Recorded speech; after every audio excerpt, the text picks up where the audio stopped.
Hey guys, what's up? Card Talker here, and today I'm here with a Bermuda Harmony deck profile. Now, a lot of you guys have been asking me for this, so here it is. It uses obviously the new cards in the booster set, which is mostly, there's a lot of Harmony cards, so you can make a deck with just the newest booster pretty easily. There's one or two old cards in here, but you don't really need them, so without further ado, let's get right into the deck profile. For the starting Vanguard, we're running Akari. Her skill is Harmony, and okay, I'm just not gonna explain it, but I'll explain it a bit later, I guess. Skill is Generation Make 1. When this card is in Harmony, this card gets a new skill. Move this card into Soul, and then choose one of her rear guards, bounce it to your hand, and then you can draw a card. So basically, you use her to set up plays and refresh your cards so that you can use them for Harmony again later, because Harmony only applies when the card is played, or on the turn that something is played in the same column as that card. So yeah, I'll get into that a bit later. Some of you guys were confused in my last Bermuda Triangle deck profile, and I'll clarify things a bit later. But next we run 4 Loris. Her skill is once per turn, Generation 2. When this card is in Harmony state, you can choose 2 of your units, and then they get plus 5,000 power, and then this unit gets plus 1 critical. So it just has 2 units, so you can select yourself, I guess, and then you can select a booster. That way you'll be hitting for a decent number and also have an extra critical. So yeah, and then her stride break skill is counterblast 1. On a turn that you stride on top of this card, you can pay the cost. If you do, choose one of your rear guards, bounce it to your hand, and then draw a card. So again, it's used to set up for other plays, which is quite useful. She has a pretty decent stride break skill, so I recommend you riding into her first if you can. Next, we are running 4 Ridhi. Her skill is once per turn, or no, Generation Break 1. This card, on your turn, this card gets plus 5,000 power for every unit in Harmony state. So it's not every Harmony state pair, it's every card that's in Harmony state. So if this column is in Harmony, and you have this card here, then you get plus 10k from this column. If this card, I'll do it later. But basically, if all your units in Harmony, she'll get a huge power boost. She'll be 41k by herself. So it's quite strong. Really good for pushing. And if your opponent doesn't have a per guard, they have to drop a lot of hand cards, I guess. But downside, if you might not want to use her effect because on the late game, is because you do only get Twin Drive with her skill, so yeah. And her second skill is Counterblast 1, Soul Blast 1. When this card is placed on the Vanguard circle, you may look at top 5 of your decks and look top 5 cards of your deck, and then choose a card with Harmony, with the Harmony ability, and add it to your hand. Reveal it to your opponent, and then shuffle your deck. So her second skill helps you set up for her first skill, which is pretty good. So yeah, I tried taking her in before, and she's not bad, I guess, but rarely will you hit with her, so I decided just, running 4 Ridhi instead because of that late game power. This deck does use a lot of counterblast, so when you don't have enough counterblast to use, using Ridhi is pretty ideal. So yeah. Next we run 4 Amelia. Amelia's skill is Generation Break 1, Counterblast 1. When this card is returned to your hand from your field, you may play the cost. If you do, draw a card. So she's pretty much the new bounce draw. I'll call it that, bounce draw. So yeah, running 3 is enough. You won't really have that much counterblast to use later on in the deck, so you'd rather run more useful things like Popori. Her skill is, when this card attack hits, you may choose a rear guard and bounce it to your hand. And if this card is in Harmony state, you may choose a card in your hand and call it to a rear guard circle.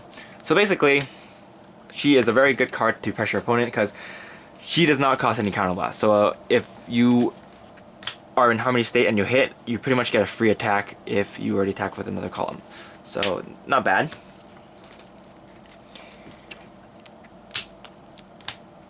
Next, we're running 4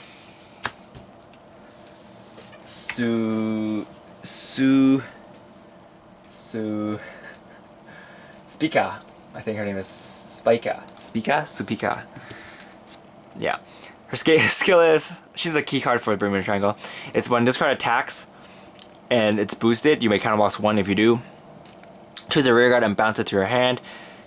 And choose a rear guard in your hand and then call it to a rear guard circle. If you do, that turn, that unit gets plus 3 dozen power. So you get a extra attack that turn if you pay the cost for her. And she combos well against this, I guess. If you hit with the booster behind it, then you might want to, you can call another booster back, and then you can use her skill to counterblast 1, bounce this card to your hand, call it back, and then you perform harmony again if the other card is a harmony card. Anyway, it's a pretty good card. These 2 cards are very, very useful. Of course, this card, you can activate her effect regardless, since you just need to get boosted and counterblast 1. While this card is free, you don't need a counterblast, but you need hit. So they're both good, and both really help your deck. So next, we're running 3 Shizuku. You can bump this to 4 if you want, but I think 3 is enough since you draw so much in this deck. Her skill is once per turn, when this card is in harmony state, then you can look at the top 5 cards of your deck. If you do, choose a grade 3 and add it to your hand, and then show it to your opponent, and then shuffle your deck. So she's very good because whenever you bounce her out, bounce her and then call like 2 units and say, call another unit in the same column as her, then you can search. So a lot of times, what happens is that you pretty much search out all your grade 3s in your deck since you bounce quite a bit in this deck. She also combos with Olivia and stuff, so yeah, pretty good pluses. Sure, you can't guard with the grade 3s that you search with her, but you can, dish them for Shride, so that's pretty good too. Helps you thin out your deck a bit. Not bad. Next, we are running 3 of the Shride Enabler. Before you can abuse her, you gotta get your first Shride, and sometimes you might just not have grade 3, so the Shride Enabler always makes it more consistent. It's kind of consistent, so yep. And next, we're running 2 of Nia. Her skill is Soul Blast 2. When this card is placed on the rear guard circle, you may pay the cost. If you do, counter charge 2. So she has the same ability as the duo version of her, which unflips 2 damage, but the difference is that she has big boobs, and she has the counter charge icon.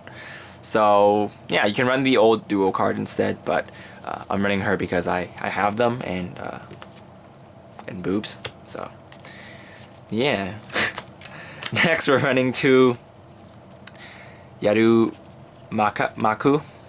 Her skill is every time a Bermuda Triangle rear guard is bounced to your hand, this card gets plus 3 some power during this turn. So obviously use her to stack power.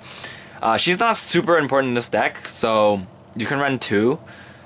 She's the old card that is not. This is like pretty much the only card that's not part of this set. So if you can't find her, then I guess you can just run more Shizukus or something. But I'm running her because sometimes you might want that extra power. So yeah, just in case you get those extra numbers. So yeah. Next, we're running 4 Perfect Guard Gs because Perfect Guard Gs are Perfect Guard Gs, and this card uses a lot of counterblast, so these help. Next, we're running 4 crit triggers, or this crit trigger, that one that helps Loris, and then we run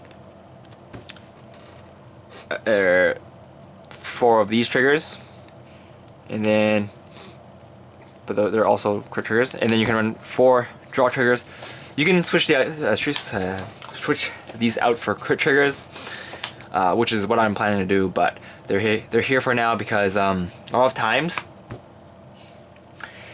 Generation Break decks are easily rushed, so having draw triggers makes it a bit easier for you to guard early game if you have these in your hand. But you know, since you draw so much in this deck, I think you can just run crit triggers instead, but it's up to you.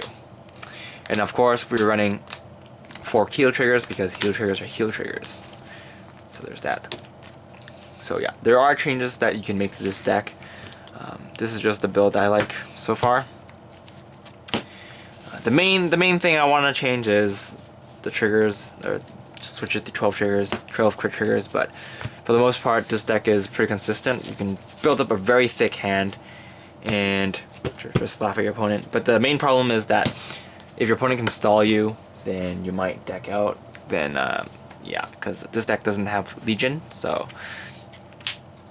some people like to run the Bermuda Triangle Comic Kit promo Legion thing, but not really a fan of that. So yeah, you can also run Victoria, but Rid Heat is good. So anyway, grade 3s, grade 4s, I mean, we're running 4 Olivia. Not going to explain her effect because I already made like 3 deck profiles with her skill, so not much else to say. Hey, where's my other one? What the? We're running 2 of her. There we go. 2 of her on hit. You can bounce a card back to your hand and then call back another unit to give it plus 3,000 power. So we're running 2 of her, and then we're running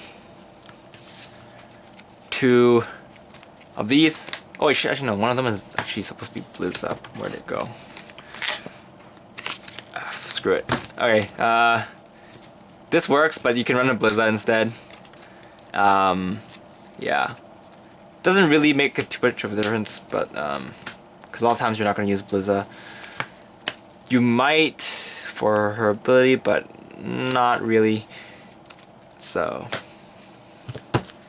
yeah, anyway, this is pretty much it for the deck profile. Thanks for watching, guys. This is Cardfight, and I'll see you guys later.